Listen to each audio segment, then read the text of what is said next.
Aquí en Neo TV, a esta hora presentamos El Testimonial, comunicación profesional para el análisis y debate. Saludos amigos del Ecuador y del resto del mundo, bienvenidos a El Testimonial. Nuestro invitado de hoy, Fernando Casado, analista internacional, nacido en Córdoba, España, licenciado en Derecho y PhD en Comunicación Social. Es profesor titular en el Instituto de Altos Estudios Nacionales del Ecuador y docente en la Maestría de Derecho Internacional Público de la Universidad Bolivariana de Venezuela. Precisamente, Fernando, durante los últimos días en Quito, fue mucho más noticia que lo habitual, mi querido Fernando, cuando el día en que se desarrolla el debate presidencial en nuestro país, usted concurre aceptando una entrevista en Teleamazonas con el señor Andrés Carrión, con el señor Jorge Ortiz y con una señora invitada del periódico digital Primicias a participar de un análisis respecto de lo que pasaba en aquel debate. Pero para la más amplia audiencia del Ecuador, Fernando Casado en esa entrevista fue maltratado. ¿Por qué? Bienvenido y muchas gracias a nuestro programa. ¿Qué tal, Wilman? Solamente una acotación antes de contestar a la pregunta. Claro que sí. Yo he ido 2 veces a Hora 25, ¿no? Entonces, la primera fue en agosto del año 2018, en la que estuvimos discutiendo con 2 asambleístas de la derecha y éramos también, que eran Patricio Donoso y César Roón, y por el otro lado, Pavel Muñoz y yo. Después de esa entrevista, me echaron del IAEM, porque como usted ha dicho que yo trabajo en el IAEM, en aquella ocasión ya fue como muy sonada aquella entrevista y en respuesta por haber criticado, la tesis que yo manejaba en aquel momento era que había habido no solamente un giro a la derecha por parte del gobierno de Lenín Moreno, sino que se estaban aplicando los programas electorales de Patricio Donoso y de César Roón, del Partido Social Cristiano y de Creo.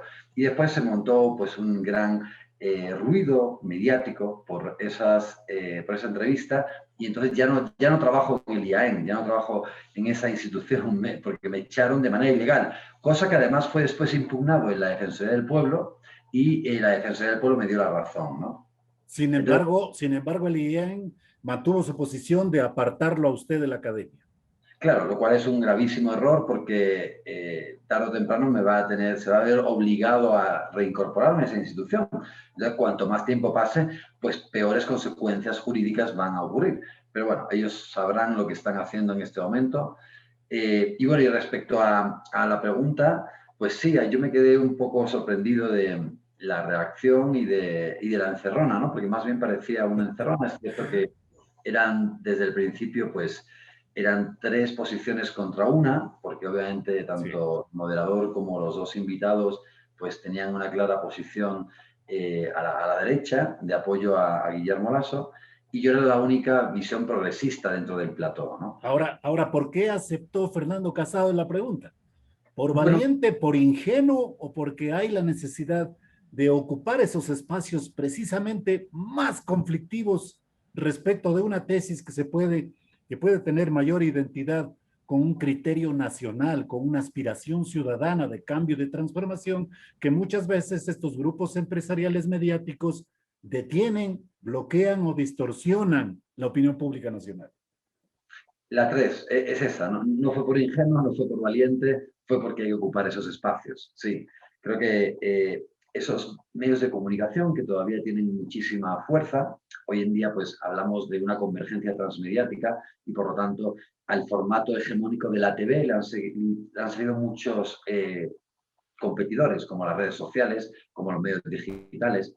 Entonces creo que, aunque todavía es muy fuerte la televisión y uno de los programas más importantes en el país de debate político pues es precisamente Hora 25, había que ir, ¿no? Porque mucha gente, y sobre todo después del debate presidencial, iba a estar viendo ese programa y por lo tanto era una buena oportunidad para dar puntos de vista que normalmente no son escuchados y no son vistos en ese canal de televisión. Y por lo tanto creo que como las audiencias siempre merecen pluralidad en los puntos de vista, pues era necesario ocupar ese espacio, aunque obviamente era una pluralidad, a priori, desde el principio, era una pluralidad truncada, era una pluralidad que en realidad no buscaba un equilibrio informativo o Claro. un equilibrio de visiones.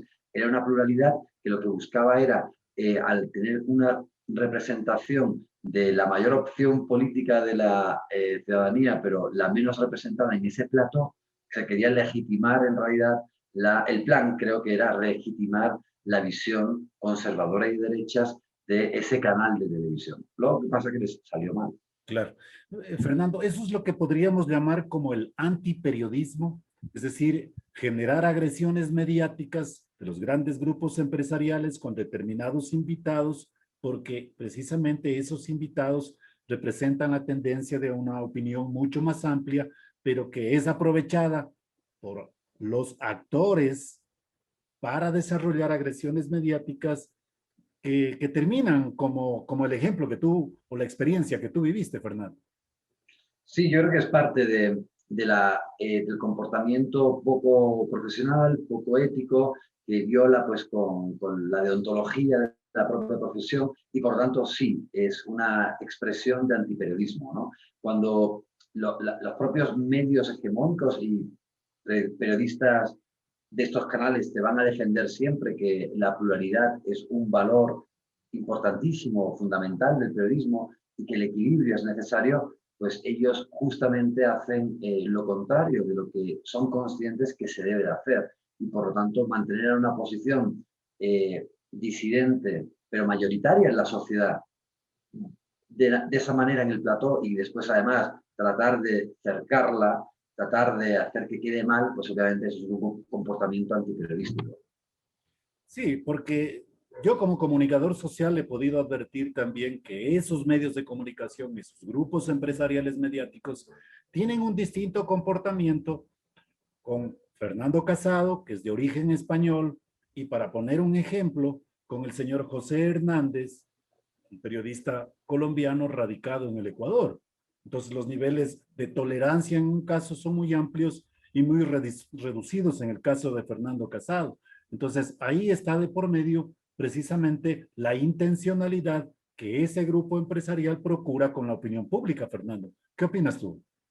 Sí, creo que también hay, en este sentido, una intencionalidad siempre por reafirmar la posición de la línea editorial del medio y la línea editorial del propio programa, ¿no? Ellos tienen claramente una agenda política, siempre existió, porque tengamos en cuenta que en el caso concreto de Teleamazonas, la propiedad del medio de comunicación es de la principal fortuna del Ecuador, una de las principales fortunas del Ecuador, de Fidel Egas y del Banco Pichincha. Sí, señor. Además, ahí al mismo tiempo, eso además de estar en contra de la Ley Orgánica de Comunicación, porque había una separación y de la Constitución misma, ¿no? Porque en realidad, según el artículo 312 de la Constitución, no puede haber el empresariado real, no puede tener inversiones en el área de lo De los mediático. medios de comunicación, sí. Entonces, ellos tienen esa línea conservadora, es una línea liberal, es una línea que fomenta el libre mercado, un Estado débil, que están en contra de cualquier, y además tienen una agenda política clara en contra de cualquier actor que pudiera poner en peligro esos intereses y esas agendas que tienen estos medios de comunicación.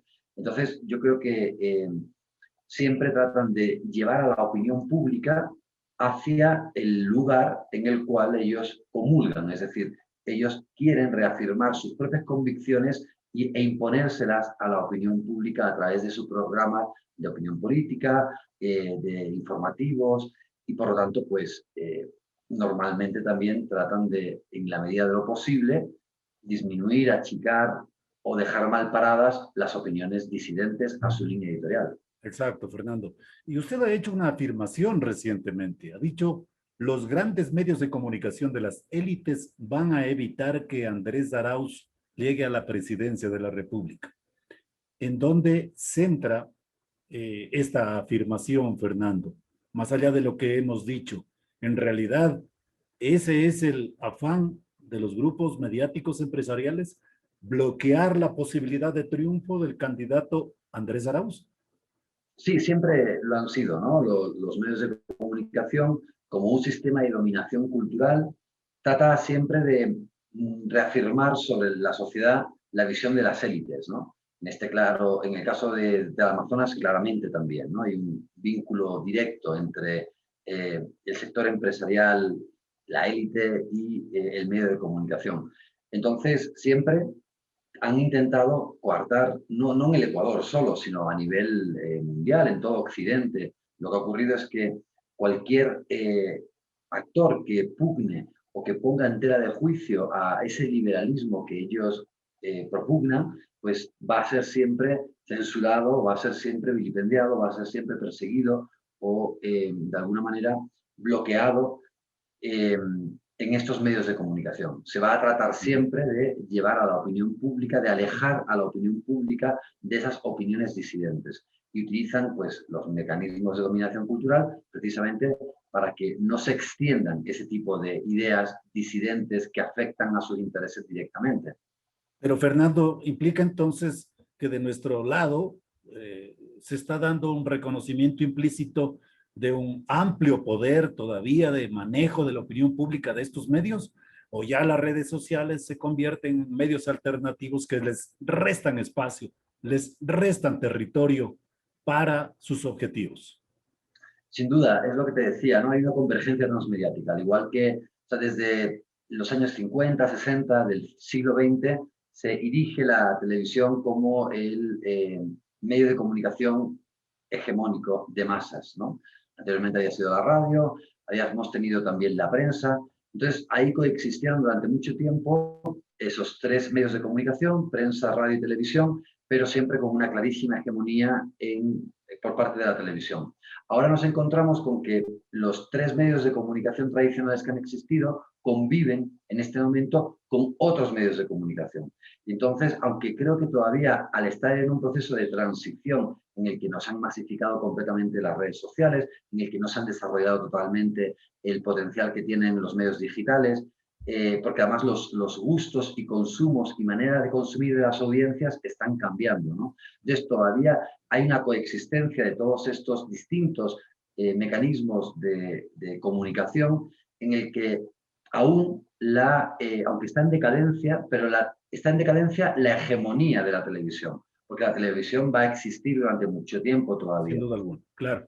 Y sobre todo... la hegemonía está en pero todavía no ha llegado a su punto más bajo. Eso va a seguir ocurriendo, va a seguir en decadencia hasta que haya pues, un equilibrio, más o menos, no sé cómo va a ser al final ese paso de transición a una situación en la que va a haber muchos mecanismos de informarse por parte de la población, en donde además las redes sociales lo que nos muestran es que no solamente se consume información, sino que se propone información. Hay un consumo y una propuesta o una difusión por parte de la propia ciudadanía. Es más activo el rol que juega la ciudadanía en redes sociales. Ahora, Fernando, ¿cómo quedan ante las audiencias determinados representantes de sus grupos empresariales mediáticos cuando acuden a vacunarse contra el COVID-19 saltándose la fila y respetando el turno? ¿Cómo quedan?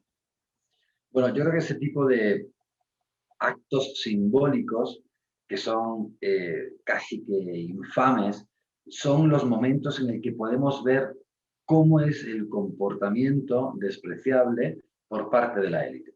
Cómo algo tan básico como está siendo el reparto de la vacuna, de acuerdo a un cronograma y de acuerdo a las personas que más lo necesitan, cuando ellos se saltan esos listados, vemos claramente el desprecio que tienen por la ciudadanía en términos generales, Claro. Y cómo hacen uso de sus privilegios de manera abusiva.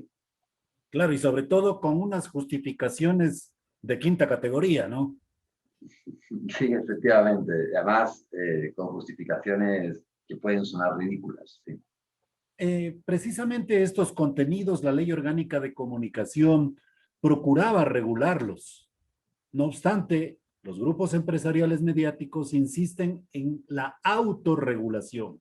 La pregunta, Fernando Casado, por la experiencia vivida del Ecuador entre el 2014 hasta el 2020, 2019, con la vigencia plena de la Ley Orgánica de Comunicación, implica la necesidad, Fernando, de que algún momento vuelva la regulación de contenidos a estos medios de comunicación y en general a todos, excepto naturalmente los de redes sociales, que eso no contempla la ley orgánica? Claro, sin duda, la autorregulación no es una alternativa. De hecho, no hay ningún área en el que haya una plena autorregulación, como aspiran los medios de comunicación, precisamente para poder tener ese rol, si hace falta, abusivo sobre la sociedad. Habrá que ver qué va a ocurrir con la Ley Orgánica de Comunicación una vez que sea presidente Andrés Arauz, porque lo que es cierto es que hacía falta, quizás, después de una cierta andadura de la Ley Orgánica de Comunicación, que entró en vigor en el año 2013, había algunos aspectos que debían de ser modificados. Pero al mismo tiempo, el vaciado de contenido que se le ha hecho ahora desnaturaliza a la propia ley. La ley debe de existir, pero probablemente se tenga que de nuevo reflexionar sobre cuáles son los aspectos que deben de volverse a regular. Creo que no va a ser una prioridad en la presidencia de Andrés Arauz, porque son muchos los problemas que están en este momento afectando al Ecuador, y creo que además es una ley que siempre causó mucho ruido y siempre tuvo tal rechazo por parte de los medios de comunicación que fue difícil comunicar también cuál era el objetivo que esa ley se había impuesto. Supongo que entonces ahora es cuestión de ver cómo se aborda la situación de los medios de comunicación, y supongo que pasa principalmente por reforzar los medios públicos que fueron desmantelados durante los últimos 4 años. Efectivamente. Y otro aspecto puntual también es este especie de acuerdo al que llegó el señor Lenín Moreno con estos grupos empresariales mediáticos cuando les otorgó por 15 años más la facultad del uso de las frecuencias de radio.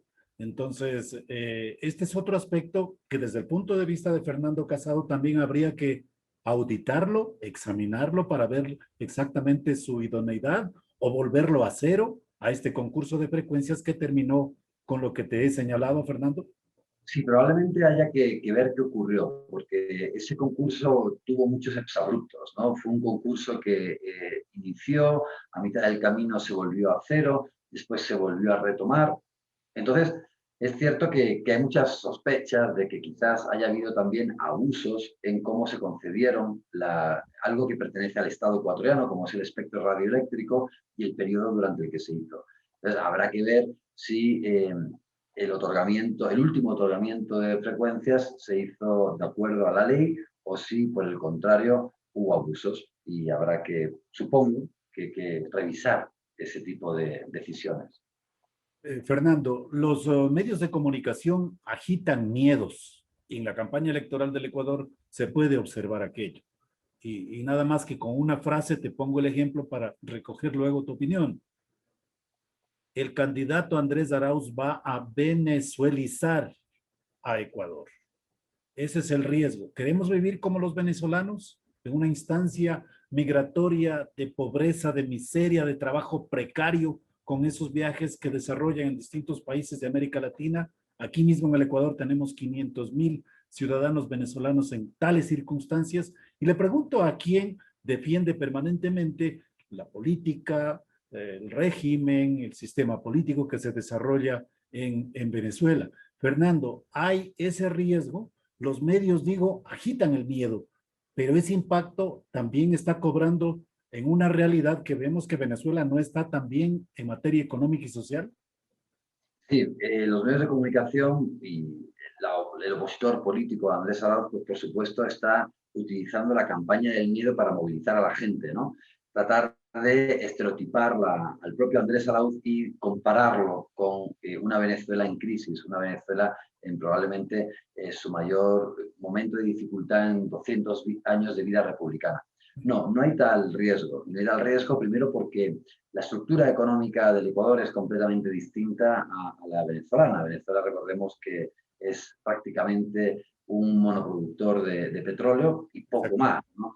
La economía ecuatoriana es muy diversa, está muy diversificada, no solamente tiene recursos minerales y petroleros, sino que también basa su riqueza en la exportación de otro tipo de bienes de consumo, de carácter, por ejemplo, agrícola.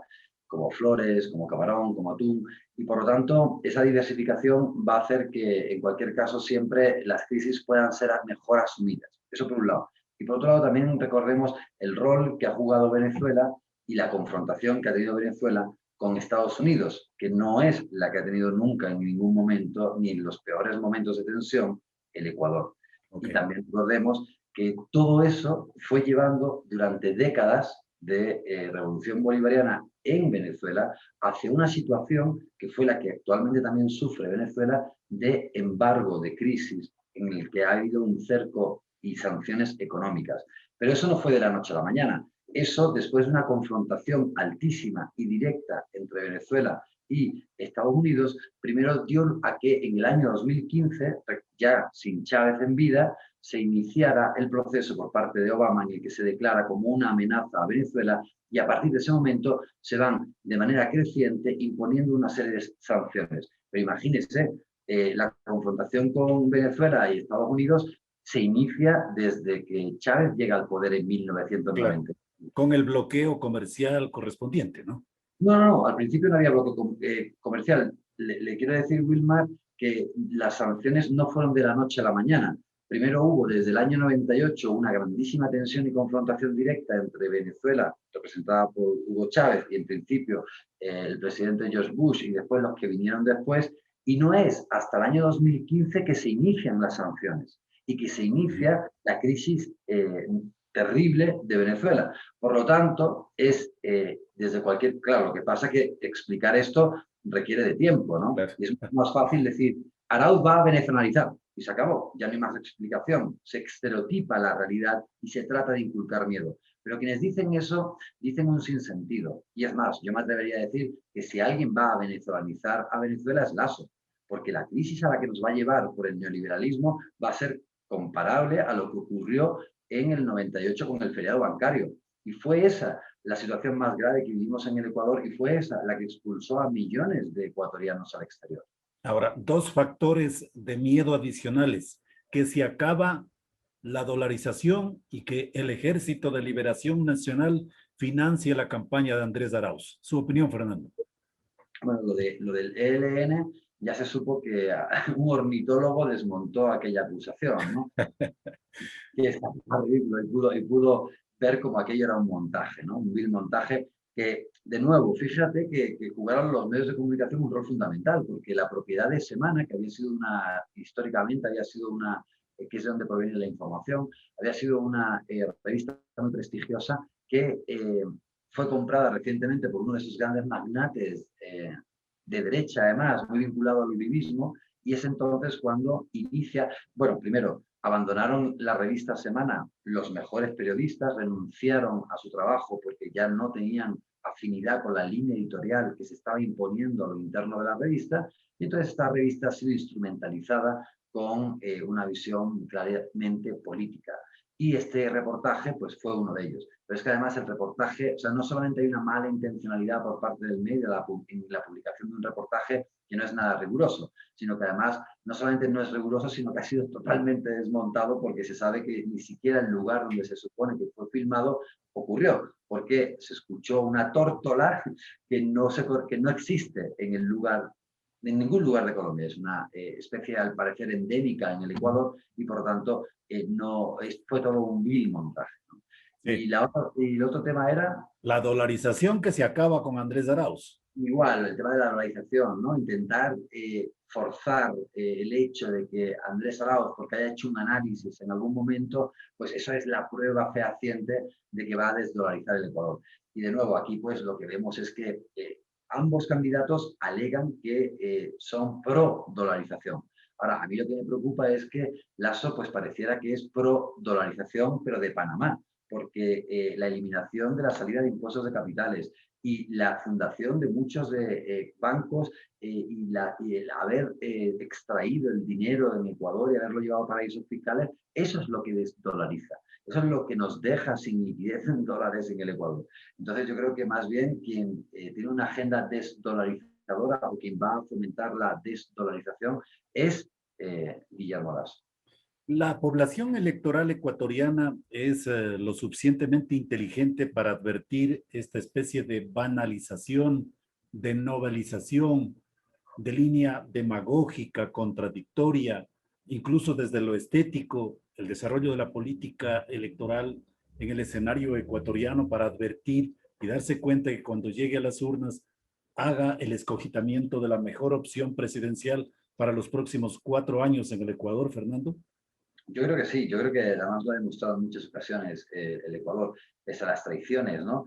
Porque aparte es muy frustrante y genera mucha apolitización de la sociedad, actos como el de Lenín Moreno, que es elegido mayoritariamente para que aplique un programa electoral con además promesas muy concretas. Una promesa era la fabricación, la construcción de 325.000 viviendas. Otra era la erradicación de la pobreza en 2 años, la erradicación de la pobreza extrema en 2 años, que después se amplió a 4 y después lo que ha hecho es incrementarse y no disminuirse. Entonces, yo creo que eso genera frustración, genera además apatía, genera rechazo hacia la política, nos despolitiza. Pero yo creo que la ciudadanía ecuatoriana es una ciudadanía que también ha tenido un proceso de politización profundo en el Ecuador, en el que creo que los 10 años de la Revolución Ciudadana dieron herramientas a la población para poder identificar primero a quienes tratan de banalizar la política y a quienes tratan quizás también de imponerles una agenda y una visión de mundo que no se corresponde con sus intereses, como ocurre normalmente con estos grandes medios de élite. Entonces yo sí creo que la población, pese a todos los ataques que ha sufrido hacia su propia politización en los últimos 4 años, sí que tiene una madurez y sí que tiene una capacidad muy, muy, muy certera de cómo evaluar la situación que estamos viviendo actualmente en el Ecuador. A mí no me cabe duda. Y fíjate que muchas veces los candidatos, al tratar de banalizar la campaña política, también están intentando tratar con desdén a la población y se equivocan. Y eso les va a, en el caso de Guillermo Lasso, yo estoy seguro de que le va a pasar factura el 11 de abril. Y le va a pasar factura también este cogobierno del señor Lasso con Lenín Moreno durante los 4 años de gobierno. Sin duda, yo creo que también la población se ha dado cuenta que quizás no al detalle de saber que los asambleístas de Creo son quienes han apoyado las peores iniciativas a nivel económico del actual gobierno, como ocurre con la mal llamada ley humanitaria, que es la ley de precarización laboral, Sí, y con señor. la simplificación tributaria, pero sí que percibe la población de que ha habido un cogobierno. Sobre todo yo creo que eso se vio muy bien en octubre, en las protestas de octubre del año 2019, donde Guillermo Lasso apoyó la eliminación del subsidio y apoyó también las tesis del gobierno de que el motivo para justificar esa eliminación era el contrabando y también que quienes protestaban eran simplemente delincuentes, vándalos o correístas, ¿no? Y creo que eso la gente no se lo tragó y por lo tanto ahí de nuevo quedó muy mal parada la imagen de Guillermo Lasso. Fíjate que de hecho en primera vuelta es el peor resultado electoral que ha obtenido Lasso de las 3 veces que ha intentado presentarse a la candidatura de la presidencia. Sí, un mensaje final para las audiencias a pocas horas precisamente de concurrir el 11 de abril a elegir al nuevo presidente de la República. Y me refiero a las audiencias precisamente para estar con una mayor identidad de análisis crítico, con una capacidad receptiva de los mensajes que podamos recibir, porque va a acelerarse este escenario de conflictividad de contenidos en los medios que hemos observado, que hemos criticado, y qué mejor que Fernando nos la alerte. Bueno, yo diría que no nos dejemos engañar por cantos de sirena, ¿no? Que sepamos quién es quién representa los intereses de las grandes mayorías y quiénes representan la continuidad de los privilegios de las élites. Y yo creo que hay que reflexionar muy bien dónde colocar nuestro voto y desde luego no dejarnos engañar tampoco por ese bombardeo mediático que continuamente nos trata de llevar en una dirección determinada y, no, y de alguna forma también nublarnos el entendimiento de lo que nos interesa, ¿no? Y de, lo que de la que sería la opción más beneficiosa para las grandes mayorías. y poco más. Y realmente una campaña electoral pues normalmente se destaca por una gran cantidad de ruido, por una gran cantidad de información de la manipulación. Entonces tratemos en la medida de lo posible pues no dejarnos llevar a donde esas élites quieren ponernos. Fernando, muchas gracias su gentileza y su participación en nuestro programa. A la orden siempre y reiterándole nuestro afán solidario respecto del maltrato sufrido en ese medio de comunicación. No es lo correcto, no es lo ético, no es lo profesional, porque así estuviésemos con nuestro más acérrimo enemigo político, se merece la educación, el buen trato y discrepar con respetabilidad respecto de las líneas de pensamiento que puedan existir, porque de por medio están las audiencias que procuran precisamente encontrar desde distintas fuentes opiniones para formar la suya propia. Fernando, muchas gracias, su bondad. Muchísimas gracias, Wilson, por la invitación. Un gusto haber estado conversando contigo. Fernando Casado, comunicador social español radicado en nuestro país, en su participación aquí en nuestro programa El Testimonial. Hemos presentado El Testimonial, transparencia de la verdad. De lunes a viernes desde las 18:30.